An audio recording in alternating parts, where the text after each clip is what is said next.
Hello दोस्तों, Aditya classes में आपका स्वागत है। आइए आज हम लोग क्लास 11 के मैथ का चैप्टर नंबर 13 सीमा और अवकलज पढ़ते हैं। चैप्टर नंबर 13 जिसको हिंदी में सीमा और अवकलज, जिस चैप्टर को हिंदी में हम सीमा और अवकलज कहते हैं। सीमा और अवकलज की इंग्लिश होती है लिमिट्स एंड डेरिवेटिव।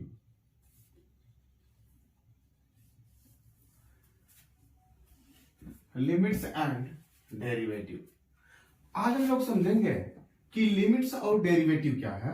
सबसे पहले हम लोग लिमिट्स की बात करने से पहले कुछ अलजेब्रिक फंक्शन की बात करते हैं, जिससे आपको लिमिट समझाने में हमको आसानी हो कि लिमिट एक्चुअल में होता क्या है। लिमिट का मतलब होता है, कभी किसी पड़ोसी से झगड़ा किया होगा तो आपने देखा होगा कि जब दो लोगों के बीच में झगड़ा हो जाता है तो लोग कहता है तुम अपनी लिमिट में रहा करो, मतलब एक बाउंड्री में रहा करो। तो किसी भी फंक्शन को डिफाइन करने के लिए जो बाउंड्री बनाई जाती है उसी को हम लिमिट कहते हैं।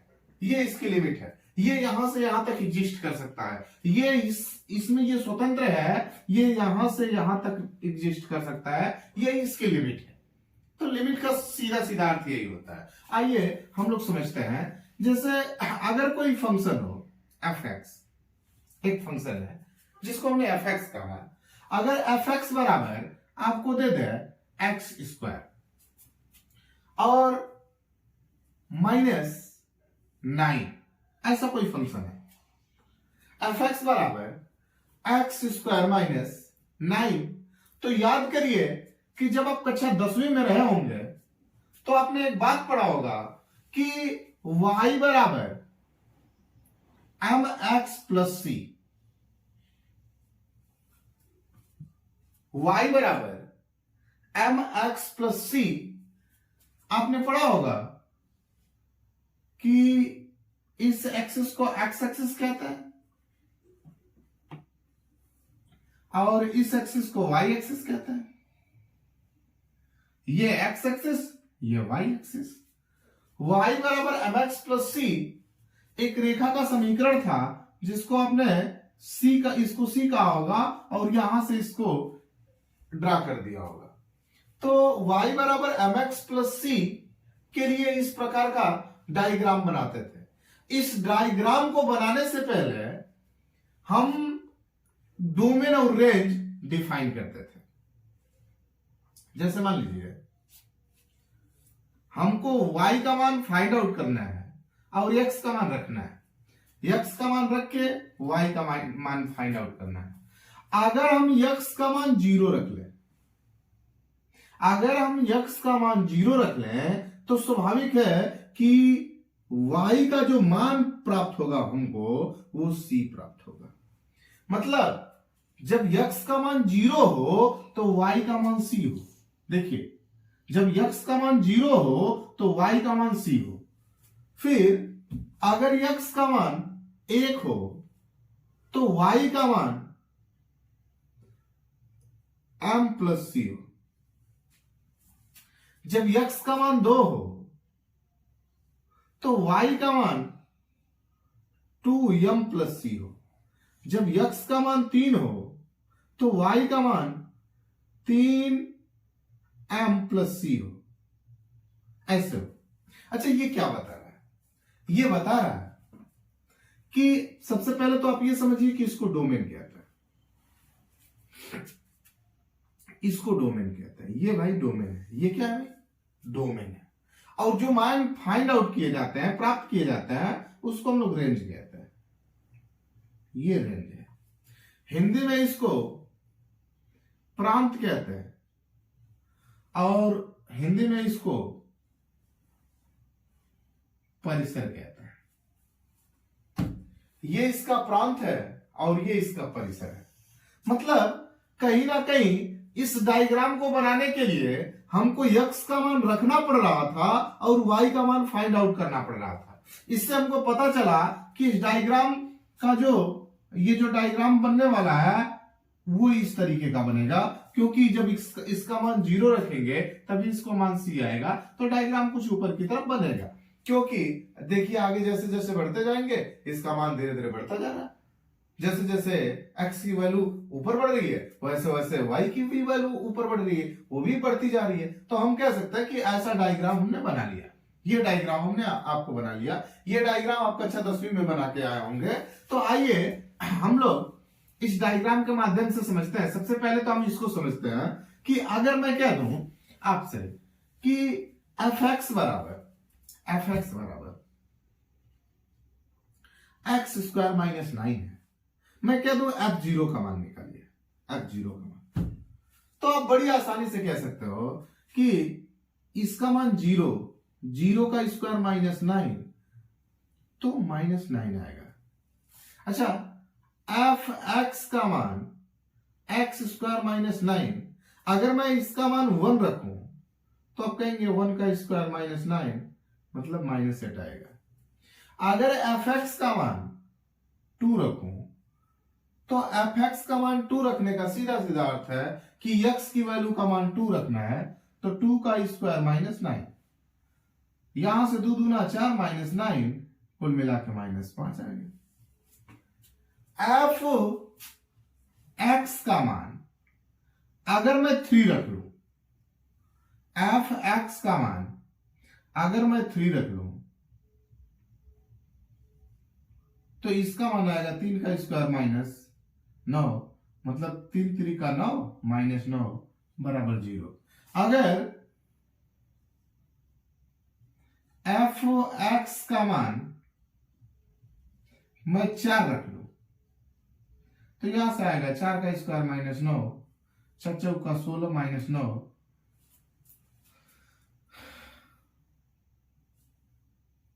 7 इतना आ गया, ये माना है। अच्छा, फंक्शन ऐसे है तो आप x का मान तो आराम से डिफाइन कर ले रहे हैं कि कहां ये 1 आएगा, कहां 2 आएगा, या एक पर x का मान जब 1 होगा, जब x का मान 2 होगा, जब x का मान 3 होगा, जब x का मान 4 होगा, तो एक्चुअल में इसके मान जो आएंगे वो क्या होंगे। आपने इसको तो बड़ी आसानी से डिफाइन कर लिया। लेकिन अगर मैं कह दूं कि यही फंक्शन अगर इस तरीके से हो कि एफ एक्स बराबर एक्स स्क्वायर माइनस 9 बटा एक्स माइनस 3, यही फंक्शन इस तरीके का हो कि एफ एक्स बराबर एक्स स्क्वायर माइनस 9 बटा एक्स माइनस 3, तो हम कह सकते हैं कि एफ एक्स बराबर, अगर मैं इसकी जगह पे 0 रखता तो इसका मान आता 0 माइनस 9 बटा 0 माइनस 3, मतलब f0 का मान आप निकालते हैं कि माइनस 9 बटा माइनस 3, माइनस से माइनस कट जाता है, इसका मान 3 आता है। अगर f1 का मान आप निकालते हैं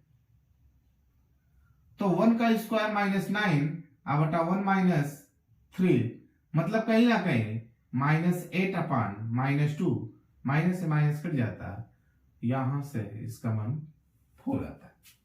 अगर यही बात 2 के लिए कहते हैं तो आप कहते हैं कि सर इसके लिए 2 रख लीजिए, तो 2 का स्क्वायर माइनस 9 बटा x मतलब 2 माइनस 3, मतलब 2 दूना 4 माइनस 9 बटा माइनस 1। अच्छा, इसको जब आप हल करेंगे तो यहां से आएगा माइनस 5 बटा माइनस 1, माइनस से माइनस कट गया तो यहां से आता 5। अगर एफ एक्स का मान अगर हम 3 रख लें, एक्स का मान अगर 3 रख लें, तो यही फंक्शन जो फंक्शन एक्स के रूप में था, देखिएगा ध्यान से, एक्स स्क्वायर माइनस 9 बटा एक्स माइनस 3, यही फंक्शन कुछ इस तरीके से दिखता कि एफ एक्स बराबर, इसका मान 3 रखेंगे तो 3 का स्क्वायर माइनस 9 बटा 3 माइनस 3, मतलब 9 का स्क्वायर माइनस 3 का स्क्वायर 9 माइनस 9 बटा 3 माइनस 3, मतलब 0/0 ये मान आता है। अच्छा ये बताइए,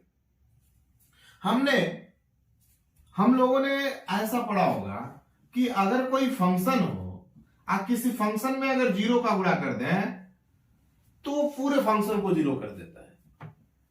अगर किसी फंक्शन या किसी वैल्यू, किसी नंबर में 0 से भाग दें, अगर किसी वैल्यू में 0 से भाग दें तो इसका मान इन्फिनिटिव आता है, इसका मान इन्फिनिटिव आता है। लेकिन आपने यह नहीं पढ़ा होगा कि 0/0 का मान क्या होता है। यह बहुत क्रिटिकल प्रॉब्लम है जिसका कोई पुख्ता सबूत नहीं मिलता है कि इसका मान एक्चुअल में होगा क्या।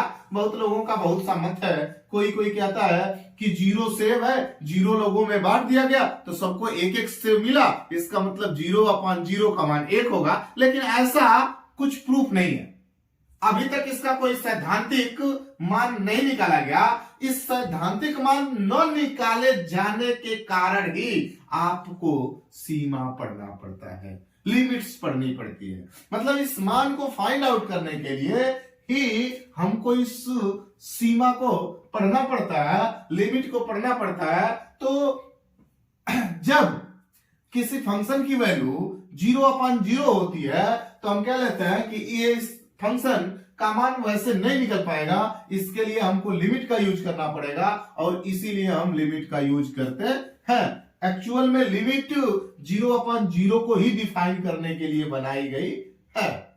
आइए, फंक्शन f(x) बराबर x² - 9/x-3 है। ऐसा कोई फंक्शन है। इस फंक्शन को हल करने के लिए अगर इसका मैं मान देखूं तो f(0) का मान अगर निकालना चाहूं तो यहां से आएगा -9/-3, मतलब इसका मान आएगा 3, कुछ ऐसा आएगा। जब f(1) का मान निकालने का प्रयास करूं तो आएगा 1 - 9, यही मान रख रहा है 1 - 3, तो मान रख लेंगे तो 1 का स्क्वायर तो 1 ही होगा, तो यहां से आएगा -8/-2, माइनस से माइनस कट गया, यहां से आएगा 4 दूना 8। अच्छा, f2 का मान ज्ञात करने को पूछा। f2 का मान ज्ञात करने का प्रयास करेंगे तो यहां से आएगा 2 का स्क्वायर -9/1 - 3, 2 -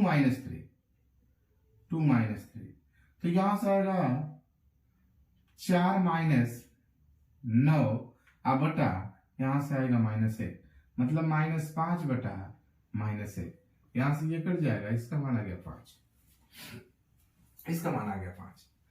f3 का मान ज्ञात करना चाहूं तो f3 के मान को हम कह सकते हैं कि x का इसका मान 3 रख लीजिए, -9/3 - 3, तो ये भी 9 - 9/3 - 3, यहां से इसका मान 0/0। इसी को तो हम लोग परिभाषित करने का, डिफाइन करने का प्रयास कर रहे हैं, इसी को परिभाषित करने का प्रयास कर रहे हैं, इसी का मान निकालने का प्रयास कर रहे हैं। अच्छा, अगर मैं एक चार्ट देखूं, डोमेन और रेंज के पदों में अगर एक चार्ट देखूं तो हम कह सकते हैं कि एक, जब हम x का मान रख रहे हैं तो हमें fx का मान मिल रहा है। जब हम x का मान 1 रखें तो यहां से 0 रखें, जब x का मान 0 रखें तो fx का मान 3 है। जब x का मान 1 रखें तो fx का मान 4 है।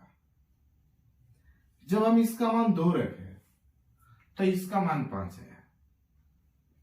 जब हम इसका मान 3 रखें तो 0/0 है, जो डिफाइंड नहीं है, इसी को हमको डिफाइन करना है। अगर इसको देखा जाए,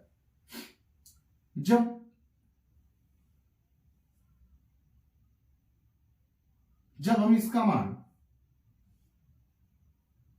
4 रखें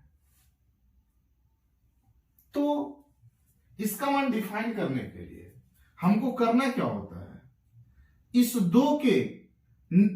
दो से ऊपर और इस 3 के बीच में जो इससे सबसे नजदीक होता है उसी मान को हमको लेना पड़ता है। तो अगर हम देखें तो हम कह सकते हैं कि 2.999 इसके एकदम नजदीक का मान है, एकदम इसके पास का मान है, 0.001 का अंतर है। अगर इसको देखा जाए तो ये इसके पास है। अगर इधर से बात कर ले तो ये 4 है और 4 और 3 के बीच में देखा जाए तो हम कह सकते हैं कि 0.001 की बात कर लो। अच्छा, अगर इस पर इसका मान निकालते हैं इसमें रख के तो आएगा लगभग 5.99 आएगा, इतना आएगा। अगर इस पर इसका मान निकालते हैं तो लगभग आएगा 0.001 आएगा, इतना निकाल के देख लीजिएगा। अगर इस पर 4 पर रख के निकालते हैं तो 7 आएगा, 7 आएगा। अच्छा, अगर हम देखें तो ये भी मान अप्रोक्सीमेट इक्वल टू और ये भी मान अप्रोक्सीमेट इक्वल टू एक दूसरे के बराबर है, पहली बात। दूसरी बात, अगर देखा जाए तो हमको इसका मान डिफाइन करना है, 0/0 का मान निकालना है, जो इसकी वैल्यू आ रही है इसी को हमको डिफाइन करना है। तो आइए देखते हैं कि अगर इसके इधर का मान देख लें और इसके इधर का मान देख लें, ये 0/0 मान नहीं है, हम इसको भी निकालेंगे कि इसका मान आएगा कितना। अगर इसको देख लें तो इधर वाले को हम कह सकते हैं कि ये लेफ्ट हैंड लिमिट है, 3 से इधर लेफ्ट हैंड लिमिट और 3 से उधर इसको हम कह सकते हैं कि ये राइट हैंड लिमिट है। ये राइट हैंड लिमिट है, ये लेफ्ट हैंड लिमिट है। राइट हैंड लिमिट और लेफ्ट हैंड लिमिट। अच्छा, इधर से आएंगे तभी 3 के पास आएंगे, इधर से आएंगे तभी 3 के पास आएंगे। तो इधर वाले लिमिट को हम लोग राइट हैंड लिमिट कहते हैं और इधर वाले लिमिट को हम लोग लेफ्ट हैंड लिमिट कहते हैं। जब लिमिट लेंगे तब उस तरीके से देखा जाए तो ये लेफ्ट हैंड साइड इसका था, लेफ्ट हैंड साइड था, और ये वाला साइड राइट हैंड साइड था। ये इसका राइट हैंड साइड है और ये इसका लेफ्ट हैंड साइड है। चूंकि इसका जो निकटतम मान है वो 2.999, जब हम मान रख रहे हैं तो इसका मान 6 के लगभग आ रहा है। जब इसका मान रखेंगे तो इसका मान भी लगभग 6 के लगभग आ रहा है। तो आप 3 का मान निकालेंगे तो 6 के लगभग आएगा, 6 के लगभग नहीं 6 आएगा। आइए हम लोग निकाल के देख लेते हैं कि जैसे यहां fx है, fx बराबर, ऐसे मान ज्ञात करने के लिए आपको लिमिट का प्रयोग करना पड़ता है। तो अगर हम इसका लिमिट ले लें, लिमिट, अच्छा, लिमिट को कहीं कहीं LIM से डिनोट किया जाता है और कहीं कहीं LT से भी डिनोट किया जाता है। तो हम LIM से डिनोट करते हैं और लिख लेते हैं x टेंड टू 3। अच्छा, x टेंड टू 3 का मतलब कि x का मान 3 की तरफ अग्रसर है। अब 3 की तरफ किधर से अग्रसर है? लेफ्ट हैंड लिमिट से अग्रसर है कि राइट हैंड लिमिट से अग्रसर है? लेफ्ट हैंड लिमिट से जा रहा है कि राइट हैंड लिमिट से जा रहा है? तो अभी हम इसकी बात नहीं करेंगे। अभी हम एक चीज आपको बता देते हैं कि लेफ्ट हैंड साइड लिमिट को अगर रिप्रेजेंट करना रहता है तो उसके ऊपर माइनस चिन्ह लगा के प्रदर्शित किया जाता है। तो और राइट हैंड लिमिट को रिप्रेजेंट करना होता है तो इस पर प्लस चिन्ह लगा के रिप्रेजेंट किया जाता है। तो ऐसा नहीं समझिएगा कि इस माइनस को इसमें यूज करेंगे, नहीं, बस माइनस चिन्ह यह प्रदर्शित करता है कि मैं लेफ्ट हैंड से जा रहा हूं और ये प्लस चिन्ह यह प्रदर्शित करता है कि मैं राइट हैंड से जा रहा हूं, और इसमें कुछ है नहीं। अगर इसका फंक्शन की वैल्यू देखें तो हम कह सकते हैं कि x² - 9 बटा x - 3। अगर इसको मैं तोड़ूं तो क्या लूंगा कि लिमिट x टेंड टू 3, मतलब x का मान 3 की तरफ अग्रसर है, चाहे इधर से चाहे इधर से। अगर इसको देखा जाए तो यहां से आएगा एक कोष्टक में 3, अगर इसको लिखना चाहूं तो x² - 3 का स्क्वायर बटा x - 3, तो यहां से आएगा लिमिट x टेंड टू 3, एक कोष्टक में आ जाएगा x + 3 और दूसरे कोष्टक में x - 3 बटा x - 3, x - 3 से x - 3 कट गया। तो यहां से देखा जाए इसका मान 3 और इसका मान 3, इसका मान हमने 3 उठा के रख लिया, तो 3 3 6, ये इसके लिमिट से इसके मान को हमने निकाल लिया कि इसका मान एक्चुअल में 0/0 नहीं, इसका लिमिट की सहायता से मान 6 आएगा। लिमिट का प्रयोग ही इसीलिए किया जाता है, इन 0/0 को परिभाषित करने के लिए इनका मान क्या आएगा, इस मान को डिफाइन करने के लिए हम इस लिमिट का प्रयोग करते हैं। अगर लेफ्ट हैंड साइड, अगर हम लेफ्ट हैंड साइड का लिमिट लें, लेफ्ट हैंड लिमिट लें और राइट हैंड लिमिट लें, राइट हैंड लिमिट, जब लेफ्ट हैंड लिमिट और राइट हैंड लिमिट जब दोनों एक दूसरे के बराबर होते हैं तो हम कहेंगे कि ये लिमिट एग्जिस्ट कर रहा है, लिमिट एग्जिस्ट